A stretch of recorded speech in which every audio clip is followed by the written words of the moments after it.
Taste the Daily. నమస్తే నేను నల్ని welcome to story board. మహారాష్ట్రలో ఎన్నికల ప్రచారం ఊపందుకుంది. అగ్ర పార్టీల నేతలు పోటాపోటీగా ర్యాలీలు బహిరంగ సభలతో హోరెత్తిస్తున్నారు. మహాయుతి మహావికాస్ అఘాడీ నేతలు క్యాంపెయిన్లలో వరాల జల్లు కురిపిస్తున్నారు. నాయకుల మధ్య మాటల తూటాలు పేలుతున్నాయి. ప్రధానమంత్రి నరేంద్ర మోడీ ప్రచారం దూకుడు పెంచారు. అటు ఎంవీఏ నేతలు కూడా తామేమీ తక్కువ కాదంటున్నారు. మహారాష్ట్రలో అసెంబ్లీ ఎన్నికల ప్రచారం కీలక ఘట్టానికి చేరుకుంది. పోలింగ్ సమీపిస్తుండటంతో పార్టీలన్నీ పోటాపోటీగా క్యాంపెయిన్ చేస్తున్నాయి. రెండు కూటములకు చెందిన జాతీయ నేతలు మహారాష్ట్రలో ప్రచారంతో హోరెత్తిస్తున్నారు. ఒకవైపు ఓటర్లకి వరాల జల్లు కురిపిస్తూనే మరోవైపు ప్రత్యర్థి పార్టీలే లక్ష్యంగా నేతలు డైలాగులు పేలుస్తున్నారు. అసెంబ్లీ ఎన్నికల్లో మరాఠా సెంటిమెంట్ ప్రధాన అస్త్రంగా మారింది. రెండు కూటములకు లైఫ్ అండ్ డెత్ గా ఎన్నికలు మారడంతో ఎన్నికలను ప్రతిష్టాత్మకంగా తీసుకున్నాయి. బీజేపీ కూటమి కోసం ఆర్ఎస్ఎస్ బ్యాక్గ్రౌండ్ వర్క్ చేస్తోంది.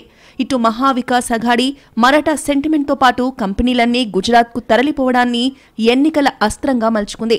దీంతో అసెంబ్లీ ఎన్నికలు రంజుగా మారాయి. ప్రధాని నరేంద్ర మోడీ అకోలాలో, కాంగ్రెస్ జాతీయ అధ్యక్షుడు మల్లికార్జున ఖర్గే నాగ్పూర్లో క్యాంపెయిన్ నిర్వహించారు. దేశంలో ఏ రాష్ట్రంలోనూ జరగని విధంగా మహారాష్ట్రలో శాసనసభ ఎన్నికల సమరం సాగబోతోంది. ఈ ఎన్నికల్లో 6 కీలక పార్టీలు రెండు కూటములుగా విడిపోయి తలపడుతున్నాయి. వీటిలో కాంగ్రెస్, బీజేపీ జాతీయ పార్టీలైతే శివసేన యూబీటీ, ఎన్సీపీ శరద్ పవార్ ప్రాంతీయ పార్టీలు బరిలోకి దిగాయి. అధికారంలో ఉన్న మహాయుతిలో బీజేపీ 148, ఏక్నాథ్ షిండే నేతృత్వంలోని శివసేన 85, అజిత్ పవార్ నాయకత్వంలోని ఎన్సీపీ 54 స్థానాలలో అభ్యర్థులను బరిలోకి దించుతోంది. ప్రతిపక్ష మహావికాస్ అఘాడీలో Congress 101, Shivsena UBT 92, NCP, SP 87 స్థానాలకు పోటీ చేస్తున్నాయి. ఈ రెండు శిబిరాలు తమ మిత్రపక్షాలైన చిన్న పార్టీలకు కొన్ని స్థానాలను వదిలేశాయి. ప్రస్తుతానికి ఇరుపక్షాల పరిస్థితి నువ్వా నేనా అన్నట్టు ఉందని రాజకీయ విశ్లేషకులు చెప్తున్నారు. అయితే ఎన్నికల్లో రెబల్స్ టెన్షన్ రెండు కూటములకు పట్టుకుంది. మహాయుతితో పాటు మహావికాస్ అఘాడీలపై పలువురు నాయకులు ఇండిపెండెంట్లుగా బరిలోకి దిగడం కలవరపాటుకు గురిచేస్తున్నాయి. మహారాష్ట్ర అసెంబ్లీ ఎన్నికలకు మరో 10 రోజులు మాత్రమే ఉండడంతో బీజేపీ, కాంగ్రెస్ కూటములు ప్రచారాన్ని హోరెత్తిస్తున్నాయి. వరుసగా ర్యాలీలు నిర్వహిస్తున్నాయి. అకోలాలో నిర్వహించిన ఎన్నికల ప్రచారంలో ప్రధానమంత్రి నరేంద్ర మోడీ ప్రతిపక్షాలపై తీవ్ర విమర్శలు చేశారు. కాంగ్రెస్ ప్రభుత్వం ఎక్కడ ఏర్పాటైతే ఆ రాష్ట్రాన్ని తమకు ఏటీఎంగా మార్చుకుంటుందని ప్రధాని మోడీ ఆరోపించారు. మహావికాస్ అఘాడీ అంటే అవినీతి, కుంభకోణాలకు నెలవు అన్న ఆయన కర్ణాటకలో మద్యం విక్రయదారుల నుంచి 700 కోట్లు కొల్లగొట్టారని విమర్శించారు. ఎన్నికల్లో గెలిస్తే ఇంకెంత దోచుకుంటారో ఊహించన్నట్టు సెటైర్లు వేశారు. హర్యానా ప్రజలు కాంగ్రెస్ కుట్రను భగ్నం చేశారన్న ప్రధాని దేశాన్ని బలహీనం చేయడానికి ప్రయత్నిస్తోందని ఆరోపించారు. వివిధ కులాల మధ్య చిచ్చుపెట్టి సమాజాన్ని విడదీసేందుకు ప్రయత్నిస్తోందని, మనమంతా ఐక్యంగా ఉండి వారి కుట్రను భగ్నం చేయాలని పిలుపునిచ్చారు. నవంబర్ 9కి చరిత్రలో అత్యంత ప్రాధాన్యత ఉందన్న మోడీ 2019లో సరిగ్గా ఇదే రోజు సుప్రీంకోర్టు రామమందిరంపై తీర్పిచ్చిందని గుర్తు చేశారు. ఆ తీర్పు తర్వాత ప్రతి మతంలోని ప్రజలు సున్నితత్వాన్ని ప్రదర్శించడం అభినందనీయమని అన్నారు. దేశానికే తొలి ప్రాధాన్యమనే భావన భారత్కున్న గొప్ప బలమన్నారు మోడీ. రెచ్చగొట్టే ప్రసంగాలు, అబద్ధాలతో ప్రజల దృష్టి మళ్లించేందుకు బీజేపీ ప్రయత్నిస్తోందన్నారు కాంగ్రెస్ జాతీయ అధ్యక్షుడు మల్లికార్జున ఖర్గే. నాగ్పూర్లో ప్రచారం చేసిన ఆయన రాష్ట్రాన్ని మళ్లీ అభివృద్ధి పథంలోకి తీసుకొచ్చేందుకు మంచి ప్రభుత్వం అవసరమన్నారు. గత 11 ఏళ్లలో బీజేపీ ప్రభుత్వం ఏం పనిచేసిందో చెప్పాలని, కాంగ్రెస్తో బీజేపీ చర్చకు రావాలని డిమాండ్ చేశారు. 55 ఏళ్లలో తామేం చేశామో చెప్తామని సవాల్ చేశారు. మహావికాస్ అఘాడీ ఎన్నికల్లో విజయం సాధిస్తుందని మల్లికార్జున ఖర్గే ధీమా వ్యక్తం చేశారు. విదర్భకు చెందిన 2 పెద్ద నాయకులు తమ సొంత పదవులను కాపాడుకోవడంపై ఆందోళన చెందుతూనే ఉంటారని విమర్శించారు.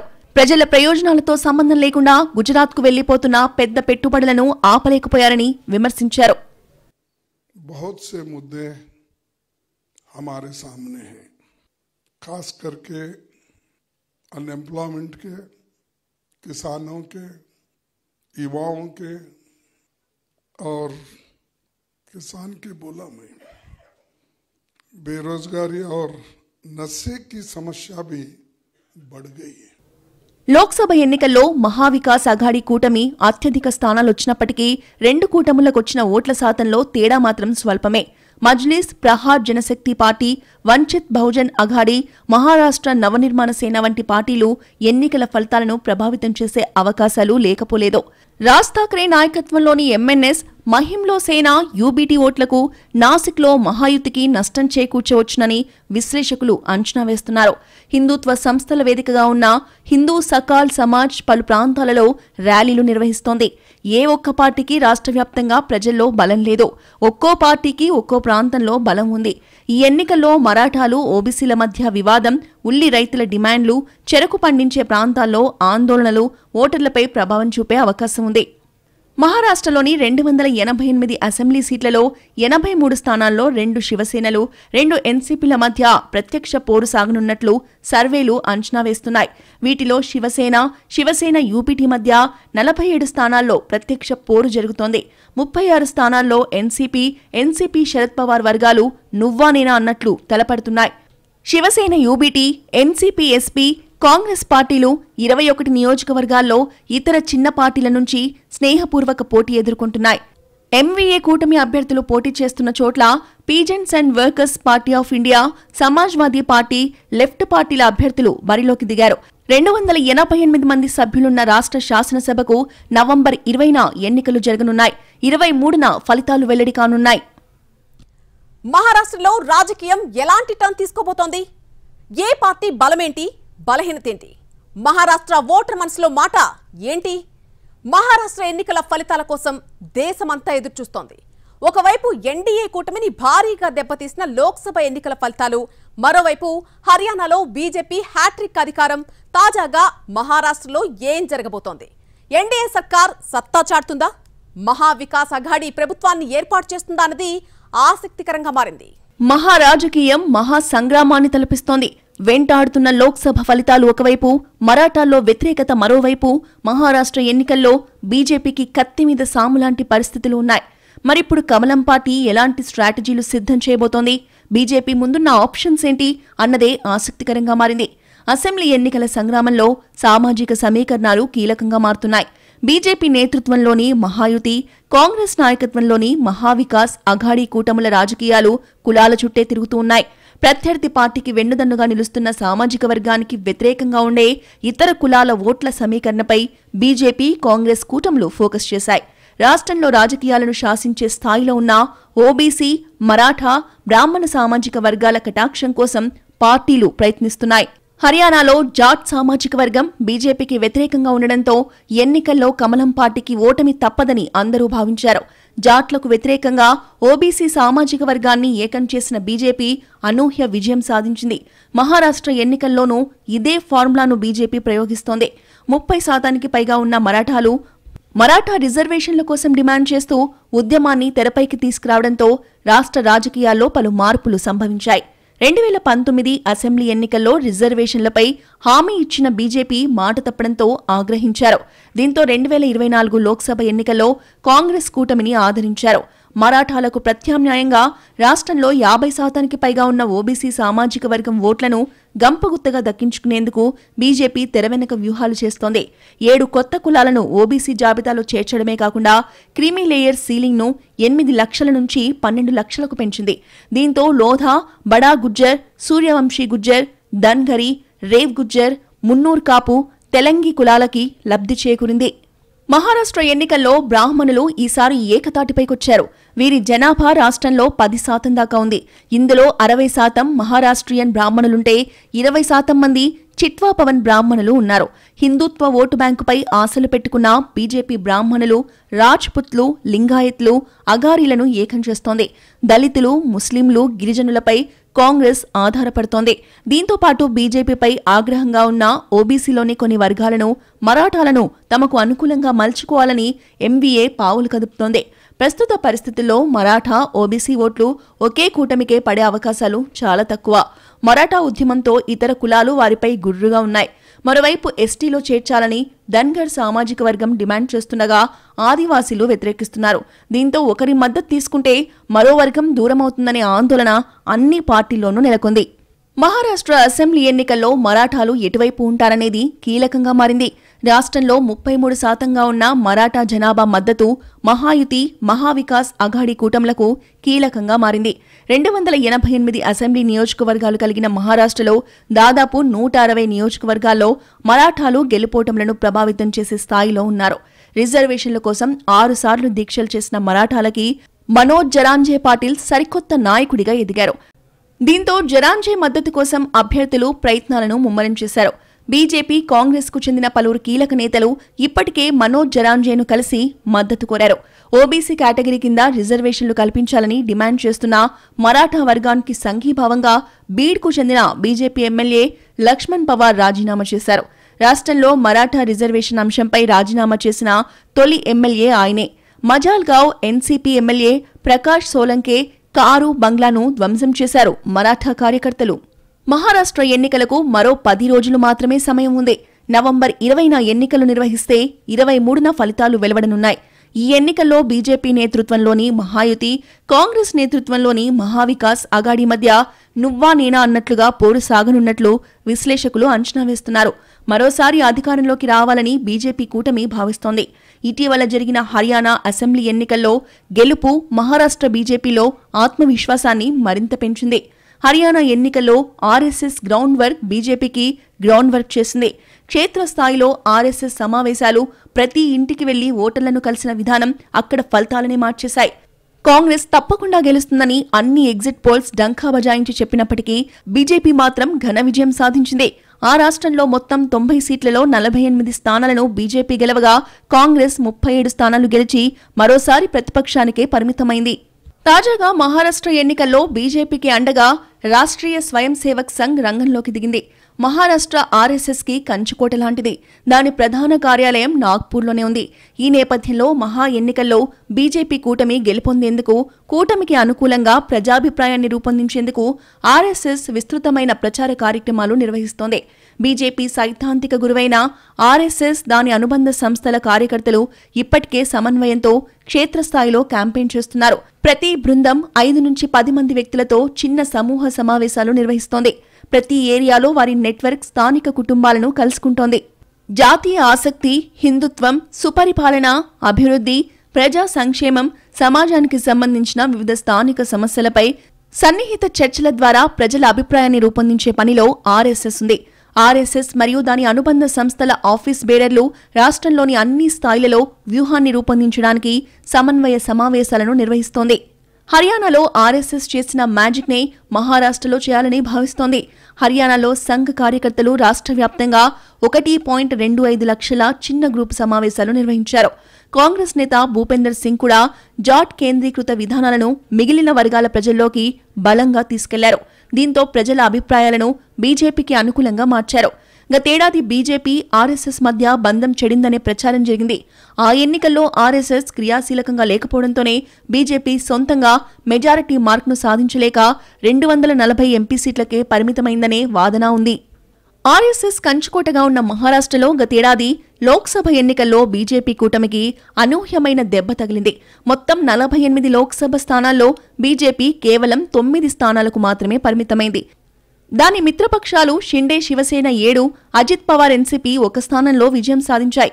మొత్తం 17 స్థానాలు మాత్రమే ఎన్డీఏ కూటమిలోకి వెళ్లాయి. 2019 ఎన్నికల్లో బీజేపీ సొంతంగా 23 స్థానాలు సాధించింది. 2019లో 1 స్థానాన్ని గెలిచిన కాంగ్రెస్ ఈసారి మాత్రం 13 స్థానాల్లో గెలిచింది. ఉద్ధవ్ ఠాక్రే శివసేన 9, శరద్ పవార్ ఎన్సీపీ 8 స్థానాల్లో గెలిచింది. మహారాష్ట్రలో ఎవరు అధికారంలోకి రావాలన్నా కూటమి కట్టాల్సిందేనా? 3 దశాబ్దాలుగా సింగిల్ పార్టీ అధికారంలోకి వచ్చిన దాఖలాలు లేవా? మహారాష్ట్రలోని 6 ప్రాంతాల్లో ఏ పార్టీ ఎక్కడ బలంగా ఉంది? ఏక్నాథ్ షిండే ప్రభుత్వం ప్రవేశపెట్టిన పథకాలు బీజేపీ కూటమికి కలిసొస్తాయా? ప్రభుత్వ వ్యతిరేకతను మహావికాస్ అఘాడీ క్యాష్ చేసుకుంటుందా? మహారాష్ట్ర రాజకీయాల రూటే సపరేట్. రాష్ట్రంలో గత 3 దశాబ్దాల కాలంగా జతకట్టిన పార్టీల కూటములే అధికారంలోకి వస్తున్నాయి. మిత్రులు శత్రువులుగా, ప్రత్యర్థులుగా, కూటమి మిత్రులుగా మారడం పరిపాటైంది. ఇక గత 5 ఏళ్ల కాలంలో రాష్ట్రంలో రాజకీయ సమీకరణాలు అనూహ్యంగా మారాయి. ఇప్పుడు ఎన్నికల్లోనూ కూటముల మధ్యనే ప్రధాన పోటీ నెలకొంది. ఇక్కడ గెలవాలంటే కలవాల్సిందే అనే పరిస్థితి ఏర్పడింది. మహారాష్ట్రలో మొత్తం 9.63 కోట్ల ఓటర్లు ఉన్నారు. వీరిలో 4.97 కోట్ల మంది పురుషులు, 4.66 కోట్ల మంది మహిళలు, దాదాపు 21 లక్షల మంది తొలిసారి అసెంబ్లీ ఎన్నికల్లో తమ ఓటు హక్కును వినియోగించుకోనున్నారు. దీంతో ఈసారి మహారాష్ట్రలో ఏ పార్టీ విజయం సాధించాలనేది కొత్త ఓటర్ల చేతిలో ఉంటుందనే అభిప్రాయాలు కూడా ఉన్నాయి. పశ్చిమ మహారాష్ట్రలో చెరకు తోటలు అధికంగా ఉన్నాయి. అవిభక్త ఎన్సీపీ, కాంగ్రెస్ పార్టీలకు ఇక్కడ మంచి ఆదరణ ఉంది. ఈ ప్రాంతంలోని 6 జిల్లాల్లో 70 శాసనసభ స్థానాలు ఉన్నాయి. పశ్చిమ మహారాష్ట్ర రాజకీయాలపై సహకార రంగం ప్రభావం ఎక్కువ. 1960 నుండి మహారాష్ట్రను పాలించిన 20 మంది ముఖ్యమంత్రులలో 5 ఈ ప్రాంతం వారే. సీనియర్ నేత శరద్ పవార్ది కూడా పశ్చిమ మహారాష్ట్రే. 2014 వరకు ఇక్కడ కాంగ్రెస్ ఎన్సీపీ కూటమిదే హవా. గత శాసనసభ ఎన్నికల్లో అవిభక్త ఎన్సీపీ 27, కాంగ్రెస్ 12 స్థానాలు గెలుచుకోగా బీజేపీకి 20, శివసేనకు 5 స్థానాలు వచ్చాయి.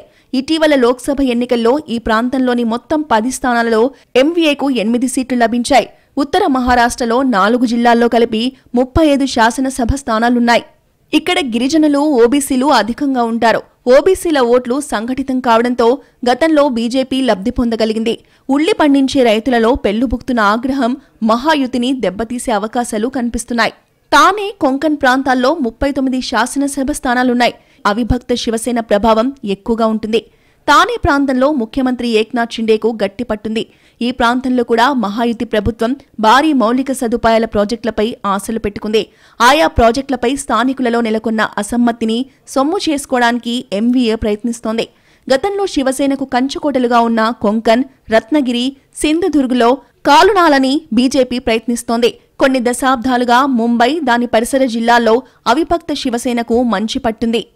బృహన్ ముంబై మున్సిపల్ కార్పొరేషన్పై శివసేన 25 సంవత్సరాల పాటు అప్రతిహతంగా ఆధిపత్యం చెలాయించింది. ముంబై జనాభాలో 28 నుంచి 30% మంది మరాఠీలే. విదర్భలో 62 అసెంబ్లీ స్థానాలుంటే సార్వత్రిక ఎన్నికల్లో విదర్భలోని 10 స్థానాలలో ఎంవీఏకు 7 సీట్లు లభించాయి. 11 జిల్లాలున్న విదర్భ ప్రాంతం ఒకప్పుడు కాంగ్రెస్కు పెట్టని కోటగా నిలిచింది. అయితే 1990 ప్రాంతంలో బీజేపీ తన ప్రాభవాన్ని చాటుకోవడం మొదలుపెట్టింది. అప్పటి నుండి విదర్భ బీజేపీ సేన కూటమికి పట్టం కడుతూనే ఉంది. 2019 శాసనసభ ఎన్నికలలో బీజేపీకి 29, శివసేనకు 7 సీట్లొచ్చాయి. మరఠ్వాడా ప్రాంతంలోని 8 జిల్లాల్లో 46 శాసనసభ స్థానాలున్నాయి. ఈ ప్రాంతం రాష్ట్రానికి 4 ముఖ్యమంత్రులను అందించింది. గత శాసనసభ ఎన్నికల్లో ఈ ప్రాంతంలో బీజేపీ, అవిభక్త శివసేన కూటమి 28 సీట్లు గెలుచుకుంది. కాంగ్రెస్, ఎన్సీపీలు చెరో 8 స్థానాలతో సంతృప్తిపడాల్సొచ్చింది. లోక్సభ ఎన్నికల్లో మాత్రం మొత్తం 8 స్థానాలలో ఎంవీఏకు 7 లభించాయి. మహారాష్ట్రలో ఎవరు అధికారంలోకి రావాలన్నా ఇప్పుడు కూటమితోనే సాధ్యంగా మారింది. 1995 నుంచి మహారాష్ట్రలో ఇప్పటి వరకు కూటములే అధికారంలోకి వస్తున్నాయి. రాజకీయ మైత్రి, వైరాలకు కూటములే వేదికగా మారుతున్నాయి. ఎన్సీపీ, శివసేన ప్రభావంతో జాతీయ పార్టీలకు కూటమి కట్టక తప్పని పరిస్థితి. మహారాష్ట్రలో 1995లో తొలిసారి బీజేపీ, శివసేన జతకట్టి అధికారంలోకొచ్చాయి. అదేవిధంగా 1999లో కాంగ్రెస్, ఎన్సీపీ ఎన్నికల అనంతర పొత్తుతో ప్రభుత్వాన్ని ఏర్పాటు చేయడం ద్వారా ఏకంగా 15 ఏళ్లు రాష్ట్రాన్ని పాలించాయి. 2014లో కూటమిగా కాకుండా 4 ప్రధాన పార్టీలు వేరువేరుగా పోటీ చేశాయి. కానీ ఏ పార్టీకి అధికారం దక్కించుకోవడానికి అవసరమైన మ్యాజిక్ ఫిగర్ దక్కలేదు. ఆ సమయంలో తిరిగి బీజేపీ, శివసేన అధికారం దక్కించుకున్నాయి. 2019లోనూ ఈ 2 పార్టీలే కలిసి పోటీ చేసి ఎన్నికల్లో విజయం సాధించాయి. కానీ ముఖ్యమంత్రి పదవిపైన ఏర్పడిన వివాదంతో పొత్తు వీడిపోయింది. బీజేపీతో విడిపోయిన శివసేన అనూహ్యంగా కాంగ్రెస్, ఎన్సీపీతో కలిసి ప్రభుత్వం ఏర్పాటు చేసింది. అయితే 2022లో శివసేనలో చీలిక వచ్చింది. బీజేపీ మద్దతుతో ఏక్నాథ్ షిండే ముఖ్యమంత్రి అయ్యారు. ప్రస్తుత ఎన్నికల్లో బీజేపీ, షిండే, శివసేన, అజిత్ పవార్ నాయకత్వంలోని ఎన్సీపీ కలిసి మహాయుతి కూటమిగా పోటీ చేస్తున్నాయి. రానున్న 5 ఏళ్లు మహారాష్ట్రలో ఏదో ఒక కూటమి పాలనే ఉండనుంది. అయితే ఏ కూటమికి ప్రజలు పట్టం కడతారనేది ఇప్పుడు కీలకంగా మారుతోంది. దశాబ్దాలుగా తమ పార్టీల్లో ఏకఛత్రాధిపత్యం వహించిన పవార్, ఠాక్రే కుటుంబాలకు ఈ ఎన్నికలు అత్యంత ప్రతిష్టాత్మకం. పార్టీలను చీల్చి శివసేన, ఎన్సీపీల అధికారిక హోదాను దక్కించుకున్న ఏక్నాథ్ షిండే, అజిత్ పవార్లకు ఇవి కీలకంగా మారాయి. గత ఎన్నికల్లో అధికారానికి చేరువగా వచ్చి శివసేనతో విభేదాల కారణంగా ప్రభుత్వాన్ని ఏర్పాటు చేయలేకపోయింది బీజేపీ. గతంలో సుదీర్ఘకాలం మహారాష్ట్రలో అధికారం చెలాయించిన కాంగ్రెస్కు ఈ ఎన్నికలు అత్యంత ప్రతిష్టాత్మకంగా మారాయి. కొన్ని నెలలుగా సంక్షేమ పథకాలు, హైవేలపై టోల్ ఫీ రద్దు లాంటి కార్యక్రమాలతో సీఎం ఏక్నాథ్ షిండే రాష్ట్రంలో మళ్లీ అధికారంలోకి రావాలని చూస్తున్నారు. మహారాష్ట్ర ఎన్నికల్లోనూ ఉచితాలు ప్రధాన పాత్ర పోషించే అవకాశం ఉంది. మహాయుతి ప్రభుత్వం కూడా ఎన్నికలను దృష్టిలో పెట్టుకుని గత 4 నెలల్లో 150 ఉచిత హామీలను అత్యంత వేగంగా ప్రకటించడమే కాకుండా కొన్నిటిని ఆచరణలోకి తీసుకొచ్చింది. ఉచిత హామీలు తమ గెలుపునకు మెట్లు కాగలవని మహాయుతి ప్రభుత్వం ఆశిస్తోంది. ముఖ్యంగా ముఖ్యమంత్రి మాజీ లడ్కీ బహిన్ యోజన అనే పథకం తప్పనిసరిగా గెలిపిస్తుందన్న అపార విశ్వాసంతో ముందుకు సాగుతోంది. 2 ఏళ్లలో 2 పార్టీలను చీల్చి అనైతిక కూటమితో బీజేపీ ప్రభుత్వ ఏర్పాటు చేశారనే ప్రజల్లో భావన, అధికార పక్ష వ్యతిరేకత, నిరుద్యోగం, ప్రాంతాల మధ్య అభివృద్ధిలో అంతరాలు ప్రతిపక్షానికి అనుకూలిస్తాయని ఒక అంచనా. దీనికి తోడు మహారాష్ట్రలో ఏర్పాటు చేయాల్సిన ప్రముఖ కంపెనీలు, సంస్థలు గుజరాత్కు వెళ్లిపోయాయి. కీలక కంపెనీలు మహారాష్ట్ర నుంచి తరలిపోవడాన్ని మహారాష్ట్రీయులు జీర్ణించుకోలేకపోతున్నారు. కేంద్రంలోని బీజేపీ ప్రభుత్వంపై మహావికాస్ అఘాడీ నేతలు తీవ్ర విమర్శలు చేస్తున్నారు. ప్రస్తుతానికి మహావికాస్ అఘాడీకి సర్వేలు అనుకూలంగా ఉన్నప్పటికీ హర్యానా ఫలితాల్లాగే మహారాష్ట్రలోనూ చివరి నిమిషంలో రాజకీయాలను మార్చేందుకు బీజేపీ ప్రయత్నాలు ప్రారంభించింది. ఇది ఇవాల్టి స్టోరీ బోర్డ్. మరొక అంశంతో మళ్ళీ కలుద్దాం. నమస్తే.